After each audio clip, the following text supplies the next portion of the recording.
This edition of Friday Night Smackdown is going to cover things after the tournament PLE. Let's see how things shape up. This is AM Talks WWE. Let's talk Friday Night Smackdown. Let's start with the matches. In the first match, Tommaso Ciampa wins against Austin Theory. In the second match, Andrade wins against Apollo Crews. In the third match, The Bloodline wins against Street Profits. In the fourth match, Piper Niven and Chelsea Green win against WWE Women's Champion Bayley and her teammate, Naomi. Now let's talk about the notable moments on this show. Here is Nick Aldis to introduce Nia Jax for her coronation.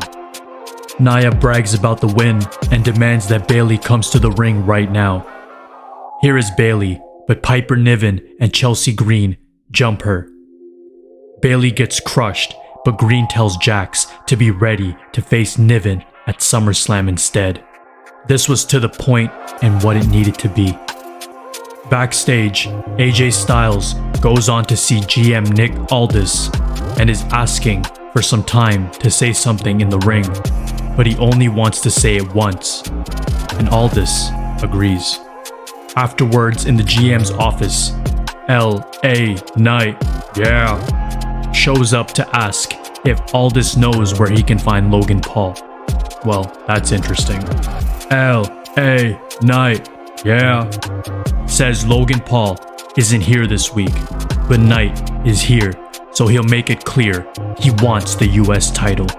Carmelo Hayes shows up to suggest he's a better candidate for the title shot, for which LA Knight is not impressed. Solo Sikoa tells the Bloodline to deal with it when Paul Heyman arrives and has been trying to make things better for the team, but he sees random acts of violence with no bigger plan.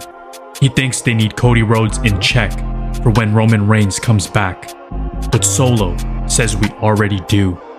Heyman says, with all due respect, who is we? The answer is cut off by Kevin Owens coming to the ring, with Sikoa telling Heyman to go deal with this. Heyman is starting to snap under the pressure, and that opens up a lot of possibilities. Kevin Owens is in the ring, and he says he was in Saudi Arabia to help Orton in person. Randy Orton has had his back for weeks now, and here is Paul Heyman to interrupt. Heyman sounds nervous as he says he hopes to come to a mutual understanding with Owens. The fans want Roman, but Heyman says no one wants him here more than Heyman himself. Heyman talks about how Reigns respects Owens, but Solo Sikoa and the new members of the Bloodline are going to hurt him. He begs Owens to back off, but Owens doesn't quite buy the kind of offer. Owens thinks Heyman sees Sikoa as his next cash cow.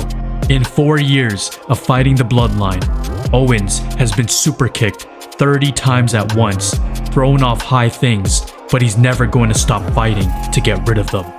He neither wants or needs Heyman's help, so Heyman goes on a rant about how he might be trying to redeem himself. Heyman says he is a Hall of Famer, wise man, and he's worried about Sikoa taking over the entire Bloodline. So why will no one listen to him? Heyman goes nuts and throws the mic and hits Owens, who appears ready to fight him.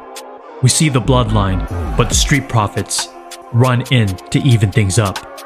Angelo Dawkins hits a flip dive to take out the Tongas, and here is Heyman snapping, which is not going so well for him. I'm not sure how Reigns is going to come back, but dang, they have a wide open field, and it's going to be great. Backstage, Michin is asked about AJ Styles, but Nia Jax interrupts. That doesn't work for Michin, which really does not work for Jax. Here is AJ Styles in the ring with the OC for his big announcement. Styles is talking about that he's been thinking to earn another title shot, but at this point in his career, he can't do that, and we pause for some applause. He just got to have his son's graduation party, and it made him wonder how many of them he missed. Maybe it's time he became a phenomenal father. AJ Styles thanks the OC for being there and they do the pose one more time. There's one more thing though, and Styles would like Cody Rhodes out here. We see the undisputed WWE Champion Cody Rhodes with AJ Styles saying their match at Backlash was one of their best ever. This is the house that AJ Styles built, and Rhodes says they shared their first text after that match. AJ Styles calls Cody his little bro, but Rhodes says Styles is a good big bro. They have a hug, and Rhodes holds Styles' arm up, only for Styles to channel his inner Mark Henry and beat him down. The Styles clash from the steps to the floor drops Rhodes to end the show. They weren't exactly hiding what they were doing here because AJ Styles just sounded like he was talking rather than making us really believe he's going to retire. However, we see what they were trying to go for, and maybe it worked. Hopefully this adds more to their Clash at the Castle championship match. Overall, this show had wrestling where it needed to be, along with the focus on advancing plots forward, gearing up towards the next PLE. We will see what WWE does next. This is AM Talks WWE. Thanks for tuning in.